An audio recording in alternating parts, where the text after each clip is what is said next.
I hope that everybody's excited as we head towards the holiday of Chanukah. The Medrash on the second pasuk in the Torah writes, "V'ha'aretz haysa sohu v'vohu v'choshech al pnei sahom." That each one of those words in that pasuk refers to a different one of the exiles that Bnei Yisrael were eventually going to have to experience. The choshech and darkness, that refers to Galus Yavan, to the exile under the Greeks.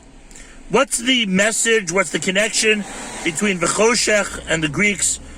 Rav Shimshon Pincus writes that when something's in the dark, so the reality is not different, the reality is the same, meaning that if, let's say, there's a dark room and there are table and chairs in the room, just because we don't see the table and chairs, it doesn't mean they're not there. It just means that we're blocked. There's an obstacle preventing us from seeing what the reality really is. And he says that's what the Greeks were trying to get us to do. They weren't trying to get us to change reality. They weren't trying to get us to lie, but rather just to block what we are truly seeing. There are many times in our lives that we walk into situations, we think we know what's happening, and we really don't. I would like to point out two of those and suggest that maybe that should be our avoda for the upcoming Chag of Chanukah. Number one, the Medrash on Parsha Shemos writes that when Moshe helped out Yisro's daughters at the well, so Yisro asked the daughters, "Mazem mihartayom? Why was it so quick today? What happened at the well that had you come back much sooner than usual?" And they said, "Ish Mitzri hitzilanu miyad haraim." The Egyptian man saved us from the other shepherds. We got the water much more quickly, and we were able to come home faster. Who's this Ish Mitzri? So Pashup Pshat is that Moshe was the Ish Mitzri. And in fact, some write that Moshe got some sort of punishment ultimately because the impression that he gave off was that he was an Egyptian man. However, the Medrash says that no, Moshe was not the Ish Mitzri, but rather the Egyptian man that hit the Jew, that then caused Moshe to kill the Egyptian man and ultimately have Paro send him into exile. So he was the one who started the entire process that ended up with Moshe being in Midian. Without that Ish Mitzri, Moshe would have never been there, and Moshe would not have been able to save Yisro's daughters. So who's responsible for that story? It was the Ish Mitzri that started the chain. It was the Ish Mitzri that, in essence, deserves the gratitude. That happens in our lives all the time. Of course, we're grateful and we're thankful to whoever does us a favor.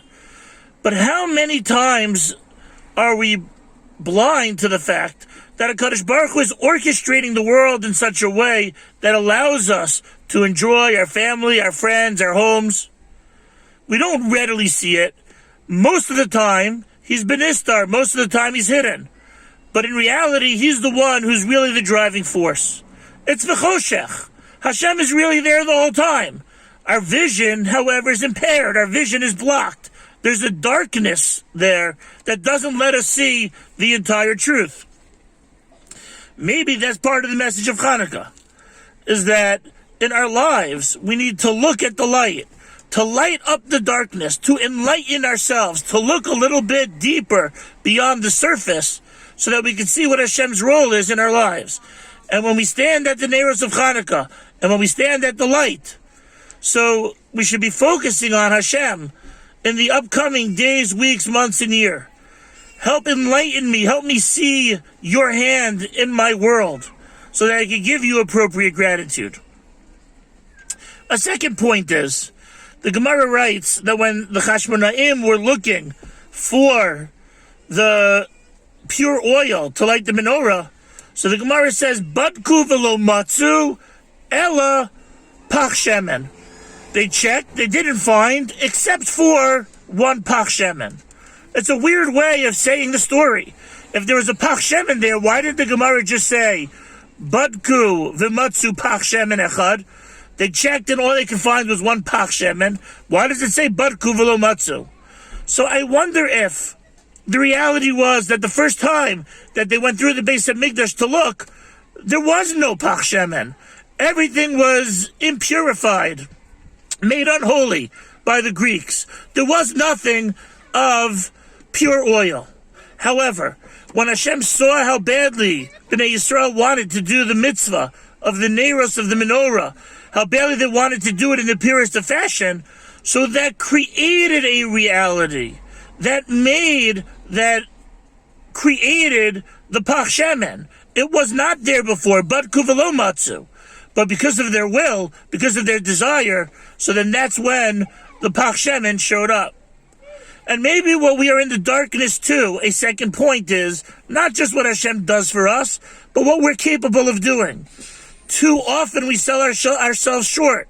We don't know what we're capable of if we put our minds to it. But the story of Chanukah teaches that when the odds look like they're against us, the Greeks are many and we are few. The Rishayim are many and the Tzaddikim are few.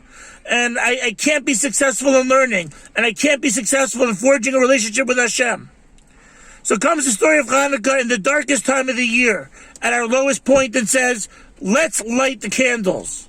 Let's be enlightened to what we are capable of doing, to what our strengths are, what our abilities are, and if we focus and we believe, together with HaKadosh Baruch Hu, maybe we're able to create realities that before never existed.